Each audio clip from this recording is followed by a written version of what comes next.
Oke, mari kita langsung mulai. Kali ini kita bakal mengupas habis prediksi-prediksi geopolitik dari Profesor Zhang yang belakangan ini viral dan jujur saja cukup provokatif. Kita akan bicara soal stabilitas ekonomi global dan arah masa depan dunia kita. Belum lama ini, beliau tampil di sebuah wawancara panjang yang sukses bikin heboh. Nah, hari ini kita akan bedah poin-poin utamanya. Kita akan lihat data dan kerangka berpikir di balik klaim-klaim berani tersebut. Tapi sebelum itu, saya mau tanya dulu. Akhir-akhir ini, apa Anda merasa kayak ada yang nggak beres? Atau mungkin Anda merasa ada jarak yang lumayan jauh antara apa yang disiarkan oleh media arus utama dengan realitas yang sebenarnya Anda lihat? Kalau iya, ulasan ini wajib Anda simak sampai habis. Khususnya buat Anda yang memang mengikuti dinamika masa depan politik dan ekonomi global. Kita bakal bongkar sama-sama bagaimana narasi-narasi besar di dunia ini sebenarnya dikendalikan.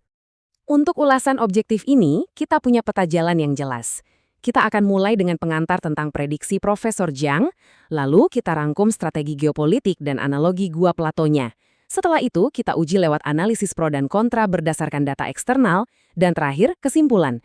Apakah kita memang harus bersiap menghadapi keruntuhan? Semuanya akan kita bahas secara sistematis, dan pastinya netral, tanpa mengambil sisi politik manapun. Oke, kita masuk ke bagian pertama. Pengantar tentang siapa sebenarnya Profesor Zhang dan prediksinya. Jadi, kenapa sih analisis Profesor Zhang ini banyak banget dibicarakan? Jawabannya ada pada rekam jejaknya. Beliau sempat bikin 3 prediksi besar untuk tahun 2024 yang ternyata sangat akurat. Beliau memprediksi kemenangan Trump, eskalasi konflik dengan Iran, dan bahwa Amerika Serikat pada akhirnya akan kalah secara strategis, yang bakal mengubah total lanskap geopolitik dunia. Nah, akurasi inilah yang bikin ramalan-ramalan terbarunya, yang jauh lebih dramatis, nggak bisa kita abaikan begitu saja. Dan ini poin krusialnya. Kenapa memahami konsep ini penting banget? Karena Profesor Zhang ini melihat peperangan modern itu bukan sekedar soal negara satu menyerang negara lain. Bukan cuma bentrokan militer. Lebih dari itu, konflik yang ada sekarang adalah mekanisme yang sengaja dipakai sebagai alat kontrol ekonomi global. Menarik kan? Lanjut ke bagian kedua. Kita akan lihat bagaimana strategi-strategi spesifik ini saling terhubung satu sama lain sampai ke analogi Gua Plato.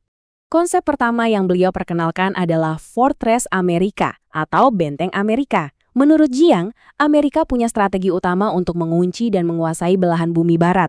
Artinya, mengendalikan negara-negara kayak Venezuela untuk minyaknya, Meksiko, bahkan sampai ke Greenland. Buat apa? Biar dunia terus bergantung pada Amerika untuk urusan energi. Ini ujung-ujungnya akan menyelamatkan nilai dolar dan menjaga hegemoni imperium mereka, terutama di saat Timur Tengah makin panas. Di seberangnya, ada taktik balasan yang disebut Game of Uncle. Zhang pakai istilah ini untuk menjelaskan respons dari negara seperti Iran. Mengingat negaranya sangat luas dengan geografi pegunungan, Iran nggak memilih konfrontasi langsung. Mereka main di perang atrisi, perang yang pelan-pelan menguras tenaga lawan. Tujuannya bukan untuk menghancurkan Amerika lewat perang terbuka, tapi menciptakan titik-titik rasa sakit ekonomi di seluruh dunia, sampai akhirnya Amerika dan sekutunya terpaksa menyerah karena kelelahan secara finansial. Nah, coba perhatikan kondisi dasar laut atau batimetri di Selat Hormuz ini. Sempit dan dangkal sekali kan?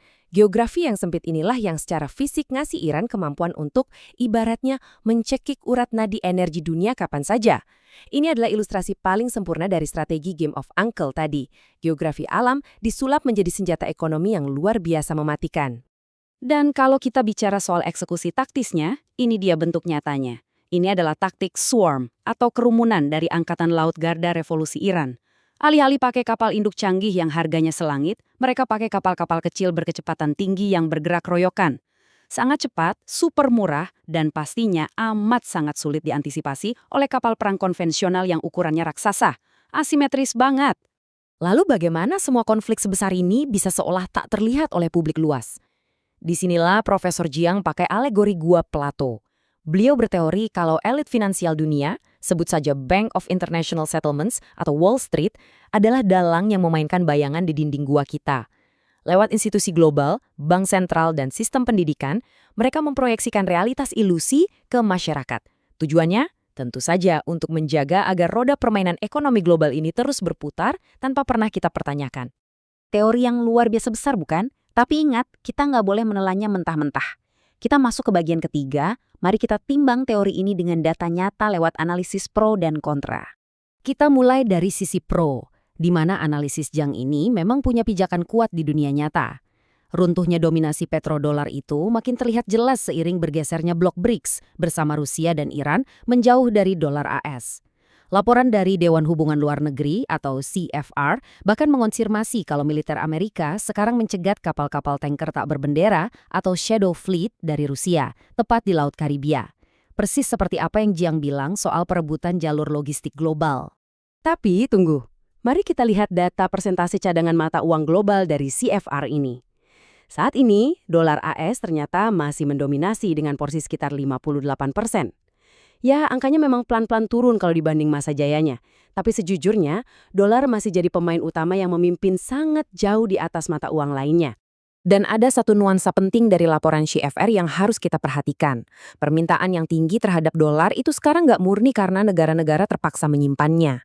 Sebaliknya, aliran dana justru datang sangat kuat dari investor swasta global yang memang secara sukarela mengejar keuntungan di pasar Amerika. Fakta ini bikin kita sedikit bertanya-tanya, seberapa cepat sih ancaman kiamat petrodolar ini bakal benar-benar kejadian? Nah, ini membawa kita ke sisi kontranya. Kita harus tetap kritis, apalagi soal prediksi Profesor Jiang yang terbilang cukup ekstrim. Misalnya, klaim bahwa Trump akan menjabat untuk periode ketiga. Secara konstitusi dan hukum Amerika, ini jelas sangat sulit terjadi. Terus, prediksi soal runtuhnya Amerika dalam 5-10 tahun ke depan, kita wajib bertanya, apa rentang waktu sedekat itu punya landasan ekonomi yang valid atau sekedar prediksi provokatif supaya viral? Coba kita bandingkan dengan proyeksi resmi ini. Laporan Outlook Ekonomi Dunia IMF mencatat pertumbuhan ekonomi global diproyeksikan di angka 3,1% pada tahun 2026. Laporan itu bilang ekonomi dunia secara mengejutkan masih sangat tangguh. Tentu, ini bertolak belakang dengan narasi keruntuhan instan dari Jiang. Meskipun ketegangan geopolitik terjadi di mana-mana, kenyataannya ekonomi negara-negara maju masih bertahan dengan cukup stabil. Akhirnya, kita sampai di bagian keempat. Mari kita tarik benang merahnya. Apakah kita benar-benar harus bersiap menghadapi keruntuhan sistem? Kalau kita perhatikan, perdebatan geopolitik modern ini ternyata punya paralel yang sangat mengerikan dengan sejarah kuno kita. Profesor Eric Klein punya analisis brilian tentang keruntuhan zaman perunggu akhir di tahun 1177 sebelum Masehi. Peristiwa sejarah itu ngasih kita satu pelajaran penting, masyarakat yang jaringannya sangat kuat dan terhubung secara global ternyata luar biasa rentan terhadap guncangan sistemik. Ada yang namanya efek ganda atau multiplier effect. Di tahun 1177 SM, keruntuhan istana-istana megah terjadi karena kombinasi mematikan antara gempa bumi, kekeringan, dan terputusnya rute perdagangan. Sangat menakutkan kalau kita bandingkan pola itu dengan zaman sekarang. Bayangkan blokade jalur energi di Selat Hormuz atau Selat Malaka, ditambah hantaman inflasi dan tumpukan utang yang gila-gilaan. Rentetan guncangan seperti ini bisa benar-benar membunuh sebuah peradaban.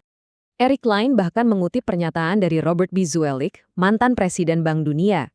Pakar modern pun sepakat kalau sistem keuangan global kita saat ini mungkin sudah berada di titik kritis. Artinya, mereka sadar betul bahwa sistem yang sangat rumit dan terkoneksi ini amat sangat rapuh. Satu krisis aja kalau terjadi di titik yang pas bisa memicu reaksi berantai bagai bola salju yang berujung pada kehancuran total.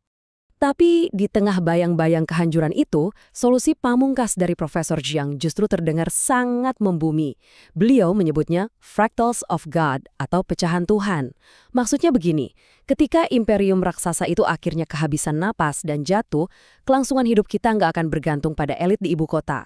Kekuatan sesungguhnya ada pada komunitas lokal yang tangguh, memperkuat kepemimpinan di tingkat bawah, dan memelihara ikatan yang erat dengan keluarga kita sendiri. Nah, setelah membedah semuanya, saya mau menutup ulasan ini dengan satu pertanyaan untuk Anda renungkan. Jika sistem raksasa yang menopang perekonomian dunia ini benar-benar runtuh, layaknya peradaban zaman perunggu, apakah kita sudah menjadi individu yang cukup tangguh? Dan yang paling esensial, apakah kita masih punya rasa peduli pada tetangga di sebelah kita untuk bisa bersama-sama bertahan hidup? Silakan dipikirkan dan sampai jumpa di ulasan berikutnya.